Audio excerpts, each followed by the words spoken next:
चलो आगे बढ़ते हुए और आप लोगों के डिमांड पे हम प्रश्नावली 4.3 का क्वेश्चन नंबर 4 लेकर आए हैं। और 4 नंबर से जो प्रश्न शुरू हो रहे हैं वो लैंग्वेज वाले प्रश्न हैं, है ना। इससे पहले वाले वीडियोज में क्या होता है कि हमें सिर्फ इक्वेशन के रूप में क्वेश्चन दिए रहते हैं और उसे सॉल्व करना होता है। देखिए क्वेश्चन का लेवल टफ कैसे होता है वो समझ लीजिए। पहले हमें क्या करता है, दिया जाता है एक लीनियर इक्वेशन के फॉर्म में एक सीधी समीकरण दी जाती है और उसे बोलता है हल कीजिए। फिर थोड़ा सा टफ किया जाता है, बाय में करके दे दिया जाता है, फिर इसे हम लोग लीनियर इक्वेशन यानी कि सीधी समीकरण बनाते हैं, फिर हल करते हैं।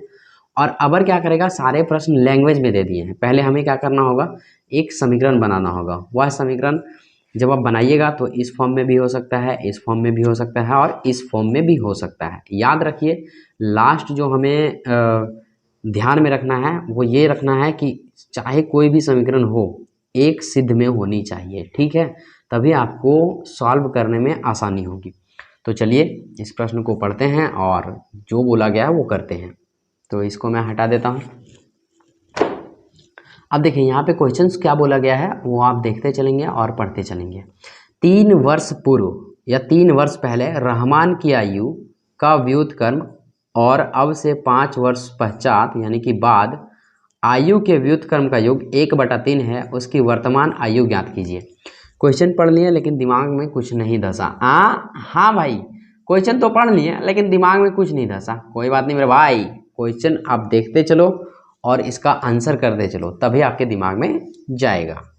जितने भी लैंग्वेज वाले प्रश्न हैं उसमें आपको ये ध्यान रखना है कि लास्ट वाले लाइन में क्या लिखा हुआ है। जैसे यहाँ पे बोला है उसकी वर्तमान आयु ज्ञात कीजिए, मतलब कि रहमान की वर्तमान आयु ज्ञात कीजिए।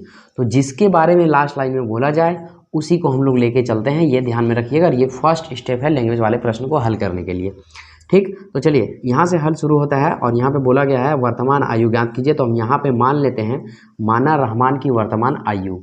अब हम जानते हैं कुछ नहीं मानने का रहता, वहाँ पर क्या मान लेते हैं, एक्स। क्या मान लेंगे, एक्स। वर्तमान आयु क्या हो जाएगा, एक्स वर्ष। Okay okay sir. अब देखिए वर्तमान आयु तो ये हो गया एक्स वर्ष। तो क्वेश्चन में आपको ये ध्यान देना है 3 वर्ष पूर्व रहमान की आयु और 5 वर्ष बाद रहमान की आयु। तो सबसे पहले हम यहाँ लिखेंगे 3 वर्ष पूर्व रहमान की आयु। 3 वर्ष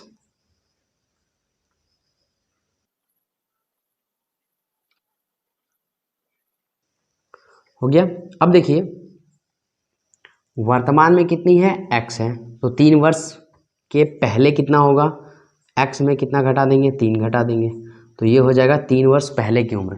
नहीं समझे, आइए समझते हैं। मान लीजिए अभी आपका उम्र कितना है, 19 साल। कितने साल है, 19 साल। मान लीजिए आपका साल 19 साल है और आपको पूछा जाए 3 साल पहले कितनी थी, तो ऑब्वियसली आप इसमें 3 साल घटा देंगे और कितना बोलेंगे, इसमें जो मेरा उम्र था वो 16 साल था। समझ में आ रही बात।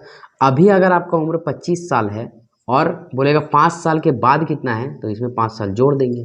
सिंपल सी बात है कि नहीं। तो यहाँ पे क्या होता है, घटा का आप निकाल देते हैं, क्योंकि नंबर से नंबर में घट रहा है इसलिए आप घटा के निकाल दिए। नंबर से नंबर जुड़ रहा है इसलिए घटा जोड़ दिए। लेकिन यहाँ पे क्या हो रहा है, एक अल्फ़ाबेट है और एक नंबरिंग है। ऐसे कंडीशन में ये घटता उठता नहीं है, सेम का सेम ज्यों का त्यों लिखा रहता है। ओके। अब यहाँ पे हम लिखेंगे 5 वर्ष बाद। 5 वर्ष बाद यानी कि पश्चात रहमान की आयु।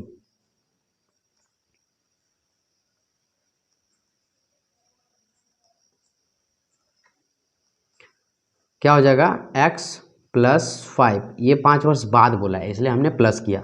याद रखिएगा पूर्व बोलेगा माइनस होगा और पश्चात या बाद बोलेगा तो प्लस होगा। अब यहीं पे प्रश्न का आंसर समाप्त नहीं हो जाता, और भी कुछ क्वेश्चंस में बोला गया है वो उसे भी आपको ध्यान में रखना है। 3 वर्ष पूर्व रहमान की आयु का व्युत्क्रम, कौन सा कर्म, व्युत्क्रम के बारे में बात कर रहा है यहाँ पे। तो व्युत्क्रम का मतलब होता है उल्टा। क्या होता है, उल्टा। व्युत्क्रम मीन्स क्या, उल्टा। और अब से 5 वर्ष पश्चात आयु के व्युत्क्रम, यहाँ भी व्युत्क्रम बोला है और यहाँ भी व्युत्क्रम को बोला है, का योग जो है वो कितना हो जाता है, 1/3 हो जाता है उसका योग। तो उसकी वर्तमान आयु ज्ञात करें। तो देखिए ये चूंकि प्रश्न में बोला है तो अगला स्टेप जो हमारा होगा वहाँ उसमें हम लिखेंगे प्रश्नानुसार। क्या लिखेंगे, प्रश्नानुसार या फिर प्रश्न अनुसार।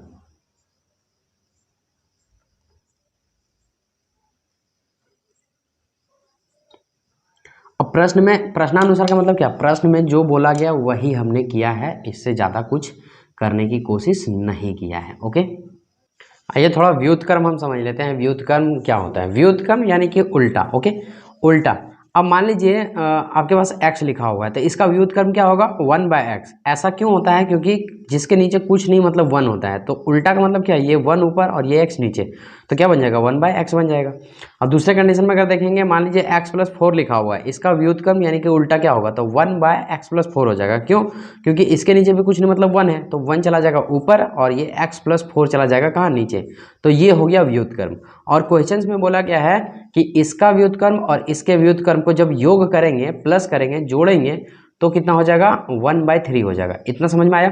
तो चलिए हम इस कंडीशन में हम यही करने वाले हैं। प्रश्नानुसार में हम लिखेंगे 1/x-3 प्लस 1/x+5 का योग जो है वो कितने हैं? 1/3 है। समझ में आ रही है कि नहीं? आप लोग को इतना समझ आया कि नहीं, सो बताइए। आई होप कि इतना आपको समझ आ गया होगा। ओके, यहाँ तक हमने कुछ नहीं करा है, जो क्वेश्चंस में बोला वही हमने किया है, और आपको भी यही करने हैं। और यहाँ तक काम जैसे ही आप ख़त्म कर लेते हैं, आपका 60% काम खत्म हो जाता है। ओके, 60 से 70% काम खत्म हो जाता है। अब 30% काम बचा हुआ है। अब क्या करना है? हमें इसे सिर्फ लीनियर के फॉर्म में लाना है, एकदम सीधी की फॉर्म में लाना है। मतलब सर लीनियर मतलब इस टाइप का, रे बबुआ, इस टाइप का हमें लाना है। ठीक है, और इस टाइप का लाने के लिए क्या करना पड़ेगा? हमें इस पे काम करना पड़ेगा। क्या काम करना पड़ेगा? मिट्टी नहीं काटना है यहाँ पे, ठीक है, पेन ही चलाना है। सबसे अच्छा आपके पास ये उम्र है पढ़ाई करने का, जमकर पढ़ाई करिए और रिजल्ट एकदम ऐसा दीजिए कि माता पिता के साथ साथ पूरा समाज का नाम हो। यहाँ पे सबसे पहले हम क्या करेंगे? भिन्न का जोड़ लेंगे। ओके, तो हम यहाँ से लेते हैं, या x-3 और x+5 का अगर हम भिन्न का जोड़ लेते हैं तो हमारे पास आता है ये x-3 का x-3 ब्रैकेट बंद और x+5। जब भी भिन्न का जोड़ हम बनाते हैं और नीचे अलग अलग चीज़ें होती हैं तो वो आपस में मल्टीपल हो जाती है। ओके, और ऐसे कंडीशंस में क्या होते हैं? ऊपर वाले जो होते हैं क्रॉस मल्टीपल हो जाते हैं। ये जो 1 है ये इसके साथ मल्टीपल हो जाएगा, और ये जो x-3 है ये इस 1 के साथ मल्टीपल हो जाएगा। तो x+5 को अगर 1 के साथ हम मल्टीपल करेंगे तो कितना हो जाएगा? x+5 का x+5 ही रहेगा। ओके, अब यहाँ पे चूंकि प्लस है बीच में, तो प्लस का हम प्लस देंगे, और इस x-1 x-3 को 1 के साथ गुना करेंगे तो ये भी x-3 का x-3 ही रहेगा। उसके बाद बराबर में 1/3 है, तो ये 1/3 का 1/3 ही रहेगा। ओके, आई होप कि आपको समझ आ रही होगी। अगर समझ आ रहा है तो वीडियो को लाइक ज़रूर करना भाई, और चैनल पर नए हैं तो सब्सक्राइब जरूर कर लेना। ओके, अब यहाँ पर देखिए ये जो है ना ब्रैकेट खुल जाएगा और नीचे वाला है मल्टीपल के फॉर्म में, इसलिए हम इसे मल्टीपल भी करवा देंगे। तो सबसे पहले हम ऊपर करते हैं, इसको हम ब्रैकेट को खोल देते हैं। ओके, x+5, ये प्लस का यहाँ पे प्लस, और ये x का x, और ये माइनस का माइनस। अब यहाँ नीचे में चूँकि बीच में कोई भी प्लस माइनस का साइन नहीं है, इसका मतलब ये गुना के फॉर्म में है, और गुना के फॉर्म में है तो हम सबसे पहले क्या करेंगे? इसको गुना कर देंगे। x को x के साथ गुना करेंगे तो कितने हो जाएंगे? x² हो जाएंगे। फिर इस वाले x को हम किसके साथ? 5 के साथ गुना करेंगे तो क्या हो जाएंगे? +5x। ध्यान रखना ये बात है कि जिसको आप गुना कर रहे हैं साइन के मामला में, प्लस माइनस के मामला में, सबके सामने देखें जिसको जिसको आप गुना करेंगे। जैसे x और x को हमने गुना किया तो इसके सामने प्लस और इसके सामने प्लस, प्लस का x और प्लस का x x² हो जाते हैं, और इसको गुना किए तो इसके सामने भी प्लस है और इसके सामने भी प्लस है, तो प्लस का 5x आ गया। ओके, अब यहाँ पर अगर बात करेंगे इस 3 को हम गुना करेंगे इस वाले x से, तो यहाँ पे क्या हो जाएगा? 3x हो जाएगा। लेकिन यहाँ पे जो साइन होगा वो माइनस का होगा। कैसे सर? समझिए, इसके आगे क्या है? हमने देखो क्या कहा, जिसको जिसको आप गुना करेंगे उसके सामने देखना है। तो इसको और इसको गुना किए तो इसके सामने क्या है? माइनस, और इसके सामने क्या है? प्लस। और आप जानते हैं बचपन से कि अगर हम माइनस गुना प्लस करेंगे तो रिजल्ट क्या आएगा? माइनस का आएगा। इसीलिए यहाँ पे क्या आ गया? माइनस आ गया, -3x। उसके बाद इस -3 को इस +5 से हम मल्टीपल करेंगे, यानी कि इससे मल्टीपल करेंगे तो कितने आ जाएंगे, 3 पचे 15 आ जाएंगे, और वो किस में रहेंगे, माइनस में, क्योंकि माइनस प्लस क्या होता है, जब गुना होता है तो माइनस होता है। और यहाँ 1/3 का आप 1/3 लिखेंगे। आई होप कि इतना आपको समझ आया होगा। चलिए अब आगे बढ़ते हैं। देखिए ये फर्स्ट वीडियो है लैंग्वेज वाला, तो वीडियो लॉन्ग हो तो आप टेंशन ना लें। आप यहाँ पे सीखने आए हैं और हम यहाँ पे सिखाने आए हैं।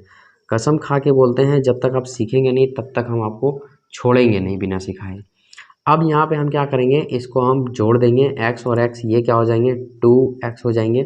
और यहाँ पे 5 में 3 चला जाएगा, यानी कि कितना बचेंगे, +2 बचेंगे। और यहाँ पे चिन्ह प्लस का इसलिए होगा क्योंकि इसमें और इसमें ये संख्या बड़ा है, इसके आगे प्लस है, इसलिए यहाँ पे फिर प्लस हो गया। नीचे वाले कंडीशंस में हम भी वही काम करेंगे जो ऊपर किए हैं। तो नीचे में आपको दिख रहा है x² का कोई भी पार्टी यहाँ पे नहीं है, तो ये बेचारा अकेले रह जाएगा। और उसके बाद यहाँ पे 5x का पार्टी 3x है, लेकिन यहाँ पे ये जुड़ेगा नहीं, घट जाएगा। 5x में 3x घट जाएगा, हट नहीं जानते क्या बचेगा, हाँ सर 2x लिखिए ना, कैसे नहीं जानेंगे। ओके भाई ओके लिख दिए हैं, गुस्सा खा रहे हैं। अब यहाँ पे 1/3 का हम 1/3 लिखेंगे। अब देखिए इस पर हम कुछ भी काम नहीं कर सकते और इस पर भी कुछ काम नहीं कर सकते हैं। तो अगला जो स्टेप होगा वो हमारा होगा क्रॉस मल्टीपल का। क्यों, तो करवाइए मल्टीपल। तो 2x को हम 3 से मल्टीपल करवाएंगे तो आ जाएगा कितने, 6x। ये प्लस का प्लस देंगे और 2 को 3 से मल्टीपल कराएंगे तो 6 हो जाएगा। बराबर का बराबर, 1 को x² + 2x - 15 से गुणा करेंगे तो उतने में उतर जाएगा। ओके, अब क्या करेंगे, इस पूरे वाले को हम इधर ले आएंगे। और जब भी कोई चीज़ को हम बराबर के इधर लाते हैं तो साइनें बदल जाती हैं। अगर प्लस में हो तो माइनस में हो जाएंगी, अगर माइनस में हो तो प्लस में हो जाएंगी। जैसे ये x² प्लस में है तो इधर आकर के माइनस में हो जाएगा। ये 2x प्लस में है तो इधर आके माइनस में हो जाएगा, -2x। ये 15 जो है माइनस में है तो इधर आके प्लस में हो जाएगा, +15। अब चूंकि बराबर के उधर कुछ नहीं बचा, मतलब क्या बचा है, ज़ीरो बचा है। ज़ीरो बहुत काम की चीज़ है, इसे आप अपने साथ में जेब में भर कर चलें। हाँ, जेब में भर के चलें इसे। अब यहाँ पर आपको क्या करना है, एक जात का देखना है, क्योंकि जात जात में ही शादी होते हैं। ओके, हाँ भाई, विदाउट जात के नहीं करना, बहुत लफड़ा हो जाएगा। अब यहाँ देखिए, कहने का मतलब ये है, ये 6x का जात का कौन है, 2x। तो यहाँ पे 6x प्लस के और 2x माइनस के, मतलब घट जाएंगे तो कितने बचेंगे, 4x बचेंगे। ओके, अब देखिए चूंकि इसका काम हो चुका है ख़त्म। ओके, इसका काम और इसका काम ख़त्म। अब क्या बच गए हैं हमारे पास, अब बच गए हैं x²। तो और x² का जाति कोई है कि यहाँ पे नहीं, तो इसको ज्यों का त्यों हम उतार देंगे। अब चलिए इसका भी काम ख़त्म हो गया है ना, ये सब का तो काम पहले से ख़त्म हो चुका है। अब बच कौन जाते हैं, यहाँ पे 6 और यहाँ पे 15 बच जाते हैं। तो इसको देखिए, ये भी एक ही जाति के हैं, प्लस का 6 और प्लस का 15 कितना हो गया, प्लस के 21। और बराबर में क्या लिखेंगे, 0। इसका भी काम हो गया ख़त्म। तो जब भी आप इस टाइप के प्रश्नों को बनाएंगे, इसी तरह से दिमाग से काम लेंगे। और एग्ज़ाम में भी आपको इसी तरह से बनाने हैं, ताकि आपके 1 मार्क्स भी ना कटे और आपके मेहनत के अकॉर्डिंग आपको मार्क्स मिले। अब यहाँ पे क्या है, ये सजा हुआ नहीं है। क्यों सजा हुआ नहीं है, क्योंकि द्विघात का रूप क्या कहता है, लीनियर इक्वेशन का रूप क्या कहता है कि x² वाला पहले हो, है ना, उसके बाद x वाला हो, उसके बाद कोई डिजिट यानी कि कोई नंबर हो। तो यहाँ पे x² तो बीच में है, तो इसे हमको क्या करना पड़ेगा, सजाना पड़ेगा। तो x² को पहले लिख लेते हैं -x²। ये जो प्लस में है 4x, ये हो जाएगा यहाँ पे बीच में प्लस का 4x, और यहाँ पे प्लस का 21। बराबर में कितने हो जाएंगे भाई, 0 हो जाएंगे। अब चूंकि इसके आगे माइनस है ना, तो शोभा नहीं दे रहा, अच्छा नहीं लग रहा है, तो इस माइनस को हटाना है। इस माइनस को जब हटाएंगे यानी कि बाहर करेंगे, तो अंदर का जो साइन है वो बदल जाएगा। गणित की भाषा में अगर माइनस को आप कॉमन लेते हैं तो अंदर की साइनें बदल जाती है। माइनस है तो प्लस हो जाएंगी, प्लस है तो माइनस हो जाएंगी। जैसे +4x, तो यहाँ हो जाएगा -4x, उसके बाद ये -21 हो जाएंगे, और बराबर में क्या हो जाएंगे, 0। ऐसा क्यों होता है सर, क्योंकि जब भी आप फिर से माइनस को अंदर से गुना करेंगे तो फिर से वो प्लस का हो जाएगा, इसीलिए ऐसा होता है। अब देखिए यहाँ पे क्या होगा, अगला स्टेप जो होगा वो माइनस यहाँ पे गायब हो जाएगा। और गायब कैसे हो जाएगा, आप अगर जानते हैं तो कमेंट में ज़रूर बताएंगे कि सर गायब कैसे हुआ, मुझे पता है। और जिसको नहीं पता है वो 1 मिनट यहाँ देख ले। यही है क्वेश्चन, x² - 4x। अब यहाँ पे क्या है, -21। यहाँ पे क्या है, कुछ नहीं, मतलब -1 है। ओके, अब यहाँ पे आप देखो, x² - 4x - 21 बराबर में 0। ये जो -1 है गुना के फॉर्म में है, तो बराबर इधर आएगा तो भागा के फॉर्म में हो जाएगा। और हम जानते हैं कोई भी 0 के नीचे अगर कोई डिजिट्स हो तो वो भागा होके 0 ही हो जाता है। तो -4x - 21 और बराबर में ये क्या हो जाएगा, 0 हो जाएगा। ओके, तो बात समझ में आई ये कैसे आया सो, और -1 कहाँ चला गया, माइनस कहाँ चला गया। आई होप कि आपको समझ आया होगा। ओके, अब ये जो आया है ना, ये हमारा आ गया समीकरण, लीनियर इक्वेशन जो हम लाना चाहते थे, और हमारा मेन टारगेट यही होता है कि हमें यही लाना है। इस टाइप का अगर द्विघात के रूप का आया तो ही आपका समीकरण हल होगा, अन्यथा समीकरण को आप हल नहीं कर सकते हैं। ओके, तो यहाँ पर आपका 70 से 80% काम खत्म हो जाता है। इसके आगे शुरू होता है मूल निकालना, जो हमें निकालने के लिए बोला गया है। इसमें उम्र निकालने के लिए बोला गया है कि उसकी वर्तमान उम्र क्या है। ओके, तो यहाँ पे हम क्या करेंगे, इसे 2-3 भाषा से बना सकते हैं। आप द्विघात का सूत्र लगा सकते हैं या फिर कॉमन विधि से बना सकते हैं। तो यहाँ पे चूंकि बोला नहीं है बुक में कि आप कौन से विधि से बनाएंगे, तो हम जो भी आसान लगेगा हम उसी विधि से बनाएंगे। तो चूंकि हमें कॉमन वाला विधि आसान लग रहा है, इसीलिए हम यहाँ पे लिखेंगे, इसीलिए x² माइनस 4x माइनस 21 बराबर 0। आप द्विघात का भी सूत्र लगा के बना सकते हैं। अब यहाँ पे हम क्या करेंगे, ये x² का x² और इस -4 को हम दो भाषा में लिख सकते हैं, -7x और -3x। ओके, और -21 बराबर में 0। देखो चेंजमेंट हमने क्या किया, ओनली बीच वाला किया। ये कॉमन है, गुणनखंडन विधि है। ये कौन सी विधि है, ये गुणनखंडन विधि। तो इस वाले को हमने क्या करा, दो भाषा में, एक भाषा में लिख दिया, दो भाषा में, दो कंडीशंस में। -4x को -7x और यहाँ पे हो जाएगा +3x, ताकि साथ में 3 जाएगा तो इतना आ जाएगा। सर आपने ये लिखा, ठीक है हमने समझ गए, इस 4x को हम 2x और +2x क्यों नहीं लिख सकते। तो गुणनखंडे में मेरे भाई होता क्या है कि फर्स्ट वाला और लास्ट वाला को हम लोग मल्टीपल करते हैं। फर्स्ट और लास्ट को अगर मल्टीपल करेंगे तो क्या आ जाएगा, 21x² आ जाएगा। ओके, अब क्या करना पड़ता है, इस बीच वाले को उसी फॉर्म में तोड़ना पड़ता है कि जिसमें जोड़ने या घटाने पर बीच वाला आ जाए और गुना करने पर लास्ट वाला आ जाए। तो देखिए 7 या कितने 21 हो रहे हैं कि नहीं हो रहे, माइनस प्लस गुना होगा तो माइनस हो रहे हैं कि नहीं, और x गुना हो रहा है तो x हो रहे हैं कि नहीं, और इसको जब जोड़ या घटाव करेंगे तो -4x आ जाएगा। दोनों कंडीशन में ये सेटिस्फाइड, संतुष्ट हैं, इसीलिए हम इस कंडीशन में इसको तोड़े हैं। ओके, अब बारी है कॉमन की। कॉमन क्या चीज़ होती है वो भी आप समझ लीजिए। यहाँ पे क्या करते हैं, तोड़ने के बाद ना दो दो भाग में बढ़ जाते हैं। पहला भाग यहाँ से यहाँ तक और दूसरा भाग यहाँ से यहाँ तक, और कॉमन भी हम इसी को देख करके लेते हैं। तो देखिए यहाँ पे x² है, मतलब 2 x है, और यहाँ पे 7 के साथ x है, मतलब यहाँ पे हम क्या करेंगे, x को हम कॉमन आसानी से ले सकते हैं। कॉमन उसी को लेंगे जो दोनों में हो, x इसमें भी है, x इसमें भी है। अब चूंकि यहाँ पे 2 x था, 1 x कॉमन के रूप में बाहर आ चुका है, मतलब एक अंदर में होगा। यहाँ पे सिंबल है माइनस का तो माइनस देंगे। उसके बाद 7 के साथ x है, x चूँकि बाहर जा चुका है, इसलिए यहाँ पे ओनली 7 रहेगा। अब यहाँ पे देखिए, अब इसकी बारी हो चुकी खत्म, इसकी बारी आती है। तो यहाँ पे क्या करेंगे हम, 3x इसमें है लेकिन x इसमें नहीं है, तो हम इसे कॉमन नहीं ले सकते हैं। तो किसे कॉमन ले, हम यहाँ पे किसे ले लेंगे कॉमन, 3 को, क्योंकि ये 3 इसमें भी है और 3 इसमें भी है। हाँ हाँ भाई, 21 का टेबल में 3 आता है, 3 का टेबल में 21 आता है। हाँ सर बिल्कुल आता है। इसका मतलब ये है कि 3 इसमें भी छिपा हुआ है, दिख नहीं रहा है, छिपा हुआ है। तो 3 ले लेते हैं कॉमन। तो अंदर में क्या बचेगी, x की x बचेगी, और उसके बाद माइनस, और यहाँ पे क्या हो जाएगा 7। कॉमन लेने के बाद आप दो चीज़ का ध्यान रखेंगे। पहला तो ये कि कॉमन लेने में जो भी कॉमन लिए हैं अंदर वाली चीज़ें वो सेम होनी चाहिए, x-7 x-7। अगर ये सही है तो आपको कॉमन सही है। उसके बाद दूसरा ये ध्यान रखना है कि माइनस प्लस का आपको ध्यान रखना है।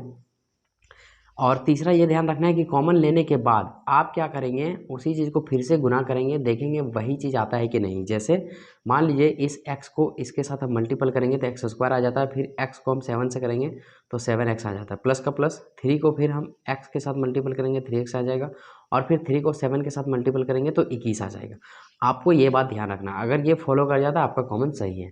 यहाँ के बाद आपका 5% का काम बचा हुआ है। अब क्या करेंगे, एक अंदर वाला लिखेंगे, एक बाहर वाला लिखेंगे। तो सबसे पहले एक बाहर वाला लिख लेते हैं, x+3, और एक अंदर वाला लिख लेते हैं। अंदर वाला एक ही क्यों लिखते हैं, क्योंकि दोनों में समान चीज़ें हैं, इसलिए हम एक लिखेंगे। ओके, अब यहाँ पर देखिए, इसे x+3 और x-7 बराबर 0 है, तो इसे हम अलग अलग करके लिखेंगे।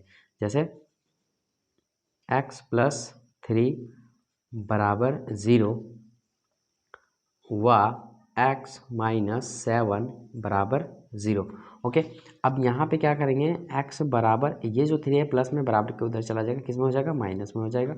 व अब यहाँ पे x बराबर क्या हो जाएगा, 7। अब आप देख सकते हैं ये जो 7 है ये माइनस में था, उधर गया तो प्लस में हो गया।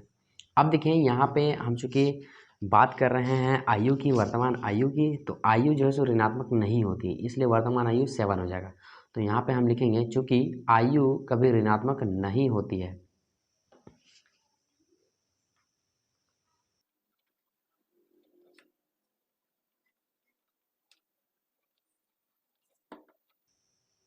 इसीलिए रहमान की वर्तमान आयु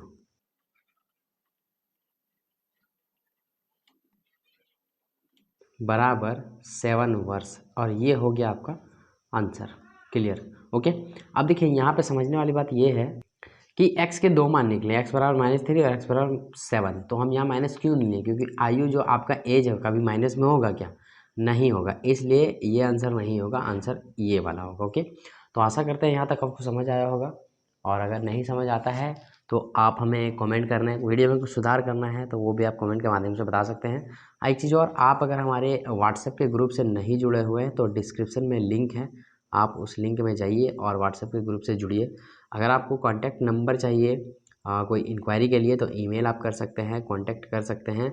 आप अबाउट सेक्शन में जाएंगे तो वहाँ पे आपको फ्री ऑनलाइन एकेडमी की टीम की नंबर भी मिल जाएगी। चलिए मिलते हैं अगले वीडियो में, तब तक के लिए जय हिंद जय भारत।